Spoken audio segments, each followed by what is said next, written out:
Si vous possédez une de ces voitures, vous avez probablement aussi un chauffeur et vous faites partie d'un cercle de privilégiés. Une voiture de luxe comme celle-ci coûte davantage que le prix moyen d'une maison dans bien des villes. Avec elle, tous les chemins mènent à la grande vie.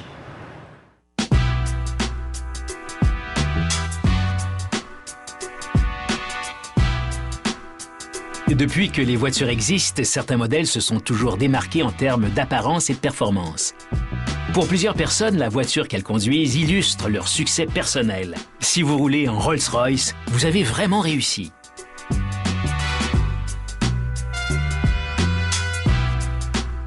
La fabrication de ces voitures commence par une coque en aluminium robuste mais légère, soudée à la main. Et les éléments intérieurs prennent forme dans les mains d'artisans.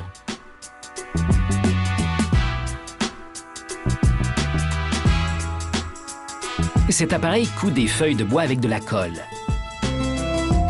Tout le plaquage provient du même morceau de bois. La veinure est raccordée pour que chaque côté soit le reflet de l'autre.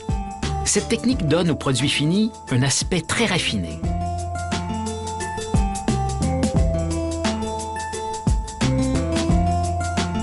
L'intérieur d'une Rolls-Royce contient plus de 40 pièces en bois massif. Celles-ci sont destinées au tableau de bord. Chaque pièce est finie à la main.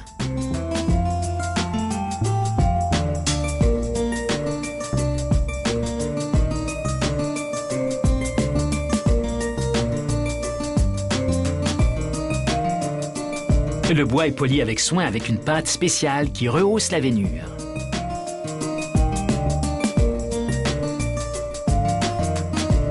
Une laque fait luire le tout.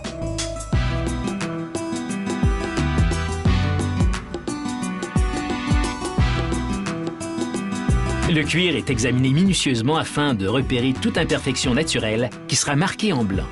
Et les pièces seront taillées autour de ces marques afin qu'aucun défaut ne soit visible sur le rembourrage intérieur.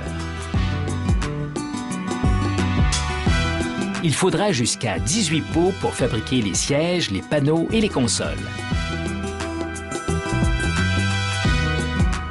Les morceaux de cuir sont étirés avec soin sur les divers composants puis fixés à l'aide d'un séchoir.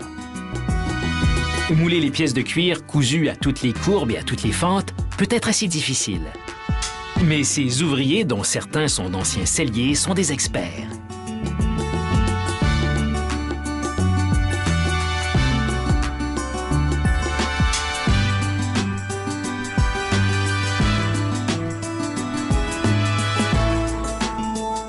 Ils installent le rembourrage en cuir à l'intérieur de la voiture et le fixent bien en place à l'aide de vis. Ils ajustent ensuite les poignées et les panneaux de contrôle dans les ouvertures sur mesure.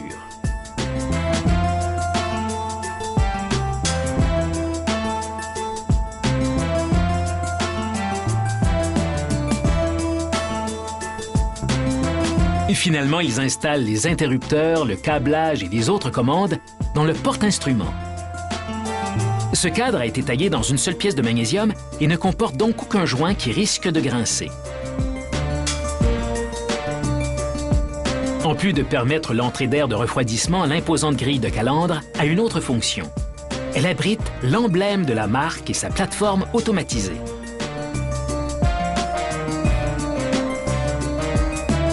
Celle-ci est testée afin de s'assurer qu'elle se soulève et s'abaisse bien. Elle est ensuite installée juste sous une ouverture au sommet de la grille par où la célèbre statuette pourra surgir.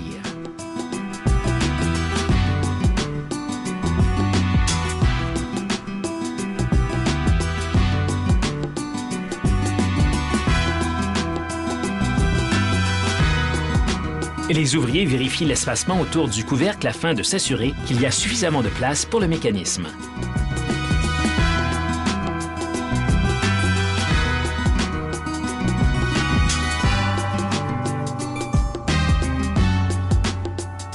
La figurine se nomme le Spirit of Ecstasy, l'esprit d'extase.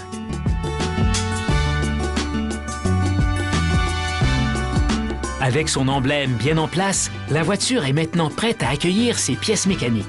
Ce sera le sujet du deuxième volet du reportage. Restez à l'écoute.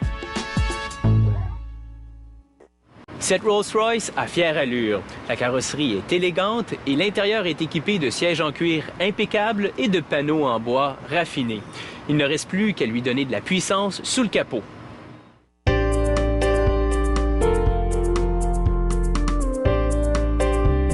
L'opulence est évidente à cette usine alors que les voitures font la file pour recevoir leur moteur. Un matériau d'insonorisation est installé sur le plancher de la voiture afin de camoufler le bruit du moteur. La gaine isolante du câblage est ensuite passée sur la longueur du véhicule. C'est son système nerveux. D'énormes quantités d'informations sont transmises par ces câbles afin de bien faire fonctionner le moteur, la transmission et même le système de divertissement de la voiture.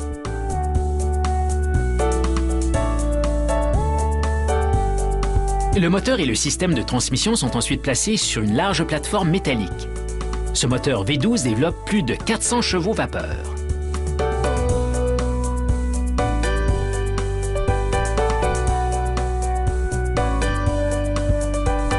Les ouvriers complètent l'assemblage et procèdent à des ajustements tandis que le moteur est sur la plateforme. L'arbre de transmission est assemblé et relié au moteur. Il est maintenant temps de réunir le moteur et la carrosserie. C'est le mariage. C'est une scène impressionnante alors que la plateforme roule le moteur le long de l'allée à la rencontre de son complément.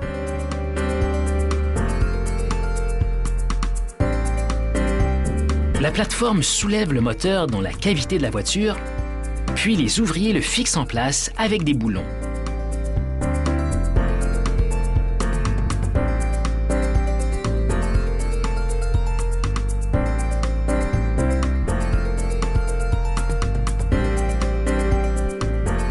La plateforme est ensuite abaissée et elle s'éloigne pour recevoir le moteur de la voiture suivante. L'installation est contre-vérifiée et des pièces sont marquées en jaune afin de confirmer qu'elles ont été ajustées.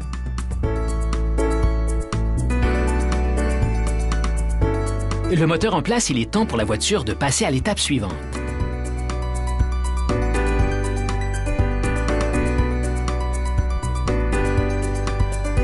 Le tableau de bord est installé et complété par un rembourrage en cuir.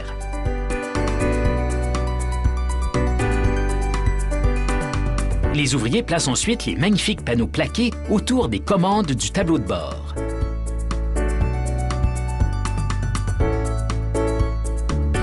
Ils installent la garniture du toit faite de cachemire et de laine. Les portes-gobelets hydrauliques à l'arrière de la voiture sont vérifiées. Cette voiture aura deux batteries, une pour le moteur et l'autre pour le panneau de commande cabine.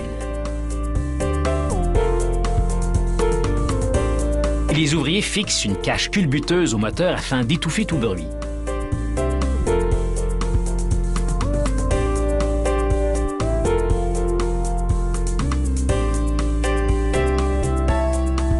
Ils mettent en place un important système d'admission d'air, car pour bien fonctionner, le moteur a besoin d'un grand débit d'air.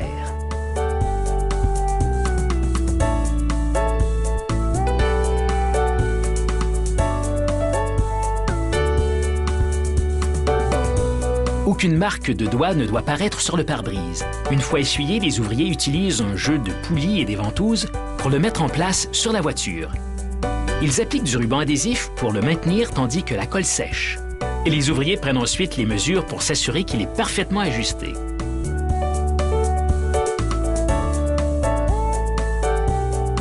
Le calendrage intérieur est maintenant posé. Ces robustes dispositifs protégeront la carrosserie de la boue, du gravier et des débris. Finalement, les roues sont montées et cette voiture est prête à accueillir ses hôtes de marque.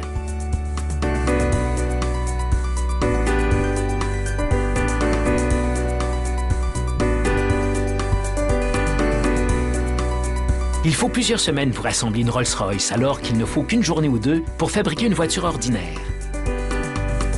Ce délai explique en partie la somme faramineuse qu'elle commande. Si votre bas de laine est bien garni, eh bien ça peut être une bonne façon de l'afficher.